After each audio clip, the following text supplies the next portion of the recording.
What's going on, Seahawks fans? This is Seahawks Today. I am your host, Will Ortner. And unfortunately, in the last video, I had to talk about what the Seahawks needed to do to improve their passing game and what was a major issue that the Seahawks clearly had to fix before they played again in the NFC divisional round of the 2026 playoffs. Now I'm here to tell you about our secret strength. Shh, don't tell anybody else what the Seahawks are doing really well, and that's fixing our run game. I lied. I'd actually like you to share this video on social media, but only with Seahawk fans. Make sure when you share it, tell all of the rest of the NFL teams you're not allowed to watch this video, especially if you are in the playoffs and you are on the NFC side. All right, now let's dive into kind of the early start to the run game struggles for the Seahawks. And this was at the beginning of the year. I mean, shoot, I can just think about the very first week against the San Francisco 49ers where offensive coordinator Clint Kubiak just completely abandoned the run game from what Kenneth Walker and Zach Charbonnet were doing because it wasn't working. How much did we complain early on about the Seattle Seahawks on this rushing attack just basically being like, well, they're going to get 2 yards on first down, then they'll get 2 yards on second, and then we'll hopefully have a big play from JSN. There was a lot of running the football, which it felt like just pounding your head against the wall. But steadily, as the year has gone on, the rushing attack has gotten better. It feels like every single week we kind of look up and go, oh, that average is climbing a little bit more, a little bit more, and a little bit more. Now, there's a multitude of reasons why this rushing attack has gotten better, and I'm going to dive into all of them in today's show. The very first side that I want to talk about on why this rushing attack has improved, it's the offensive line. The offensive line has done a fantastic job of working together, working through some injuries for some different players, and really exploding into being some of the top players on this team and a top unit. So right now, when you look at the Seahawks starting offensive line, and yes, I am projecting that Charles Cross will be back from his injury. Look, I'm a glass half full type of guy, very positive here. The way that this offensive line is gelled together and worked through Jalen Sandell's injuries, where Oluwatimi had to come up. They worked through some injuries at times now for Charles Cross, and Jones having to come in, working through some of the issues that Anthony Bradford has had as well. This offensive line has done a great job of working through the kinks, working through the different things that just wasn't going correct for this offensive unit. I've been very impressed at how they didn't just quit, they didn't give up. It took time for this offensive line to really understand what the other player was going to do. Because when you look at Clint Kubiak's offensive system, it's built on these wide outside zone plays. And what does that mean? Well, when I'm talking about these wide outside zone plays, essentially the offensive line as 5 players have to look and move through the defense as one. It's not easy to get 2 people to look at a picture and say the same thing and do the same thing. Imagine how hard it is for an offensive line to figure that out. It's taken time, but slowly and surely, this offensive line has done a great job of understanding what's needed of them, how to position themselves best by alignment and assignment to get their job done. And then what they've done a great job as the season has gone on is they are really executing at a high level. I've been very impressed with this crew. And we were told by Kubiak that it might take some time for this offensive line unit to get going. And because of how well they did in the preseason, I think a lot of us got excited and said, oh, they fixed it. It's going to be a great rushing attack right away. It took more time than maybe some of us have wanted, myself included. But this rushing attack is now exploding because of what the offensive line is doing. Are you happy with how the offensive line has played in Seattle so far this year? Yes or no? Let me know down below in the comments. And if you aren't happy with how the offensive line has been playing, let me know. I need you to kind of cite some sources. And don't just say, I hate Anthony Bradford, because that's too easy. Too many people have really played the I hate Anthony Bradford card too much. And he has played better this season. Not great, better. The next reason why this rushing attack has improved is because, well, the running backs have improved. That's not to say that Kenneth Walker has gotten demonstrably better this season. That's not to say that Zach Charbonnet has gotten demonstrably better this season. But they have really grown into what their roles are going to be for this team, and they've developed a really strong 1-2 punch. Zach Charbonnet obviously being more of the power, where Kenneth Walker can be a little bit more of the big play explosiveness. When you look at the rushing attack so far this season, it's pretty split right down the middle, basically even, right? Kenneth Walker, he has a few more rushing yards. Well, Zach Charbonnet has a few more rushing touchdowns. Their rushing average is pretty damn even. But what has happened is as this rushing attack has gotten going, they've fit more into what they are, which is Kenneth Walker, the big play explosive guy, Zach Charbonnet, the grinded out guy, the guy who finds a way to get those tough yards up the middle.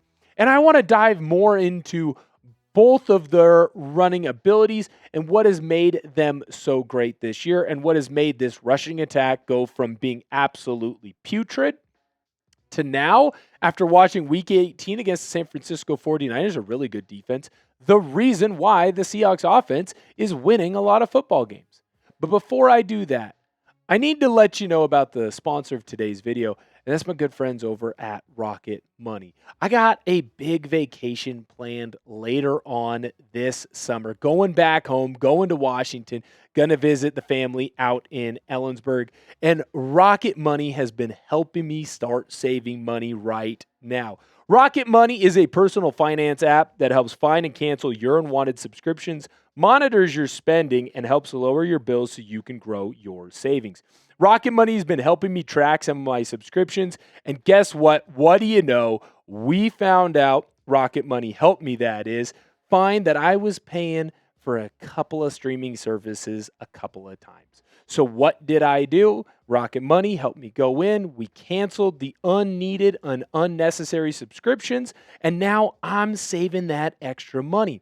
What am I doing with that extra money? Well, Rocket Money is helping me budget for those vacations. So I've taken that extra money, I put it into the budgeting. So now I've got some extra money for that vacation. I'm also limiting some of my spending. Rocket Money is helping me find those spending goals. So now I will be able to have as much money as I would like to have as much fun as possible when I come back to Ellensburg, Washington in the summer. Thank you so much, Rocket Money. Let Rocket Money help you reach your financial goals faster. Join rocketmoney.com/SeahawksChat. That's rocketmoney.com/SeahawksChat. rocketmoney.com/SeahawksChat. Shout out to Rocket Money. I'm going to go and spend a pretty penny over at the Tav. Those who know. All right. We got to talk more about what's going on with Kenneth Walker. And he has always been kind of tabbed in this offense as the lightning to the thunder that is Zach Charbonnet. And what Kenneth Walker has done a great job, especially the last couple of weeks of doing, is understanding how this wide zone, long outside zone scheme is going to work.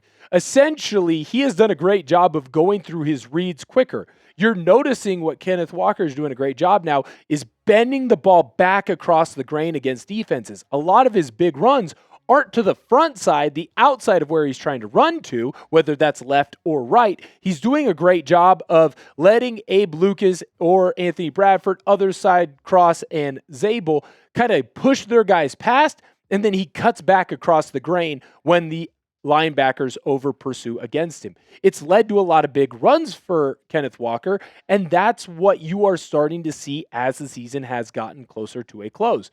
It has become refreshing to see over the last 3 weeks of Kenneth Walker really exploiting defenses. Now, on the opposite side, when we look at the Thunder, that is Zach Charbonnet, he's not going to be able to cut all the way across the grain and run away from defenders. He's just not as fast as Kenneth Walker.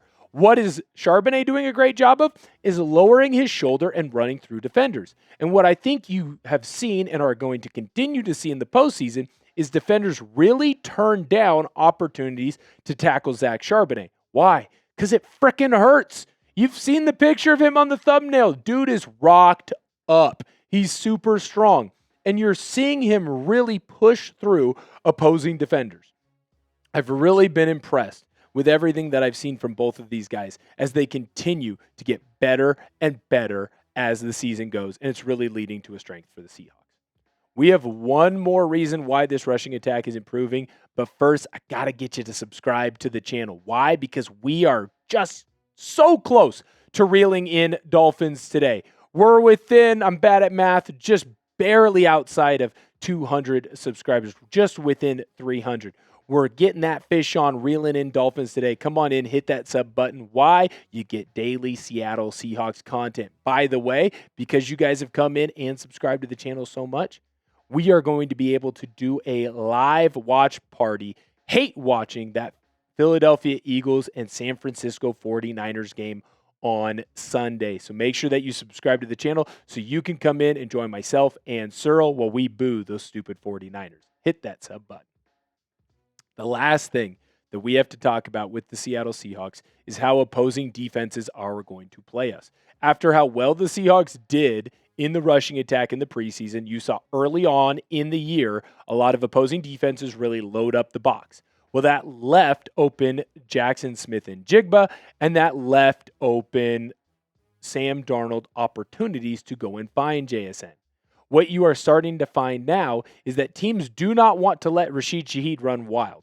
They don't want to let JSN run wild. So what are they doing? They are giving lighter boxes to the rushing attack, and they are leaving more to high safety looks. So that way the Seahawks cannot attack deep down the field. They have to earn all of their yards. Well, because the Seahawks have gotten a lighter box, you are seeing bigger and bigger runs happen between Charbonnet and Kenneth Walker. This is huge because when you're in Seattle in late January, we all know how wet and rainy and nasty it can be. If the Seahawks want to win a Super Bowl, hell, if anyone wants to win a Super Bowl, whether you're in the NFC or the AFC, you have to be able to run the football. There's a toughness, there's a grittiness to being able to run the football, there's a tenacity to running the football, and there's just something about taking another man's soul that you have to do when it comes to running the football. As an offensive lineman, all I want to do is run the football because I'm going mano-a-mano against someone else, and I'm showing him that I'm a bigger man than him and a better man than him. The Seahawks are doing a great job of exploiting this. This rushing attack can win us a title because to win a title in the National Football League, you have to have a great defense, and you have to have a great offensive rushing attack. The Seahawks are finally getting there, and I think that the Seahawks will continue to push forward with this rushing attack. This is our secret weapon that is going to get the Seahawks to a Super Bowl. The defense isn't the secret weapon. They're just the weapon everybody knows about. This is the one that we've got hidden. It's the secret weapon, I guess I should say. Come on in. Thank you guys so much for subscribing to the channel. Thank you again, as always, for viewing the show today.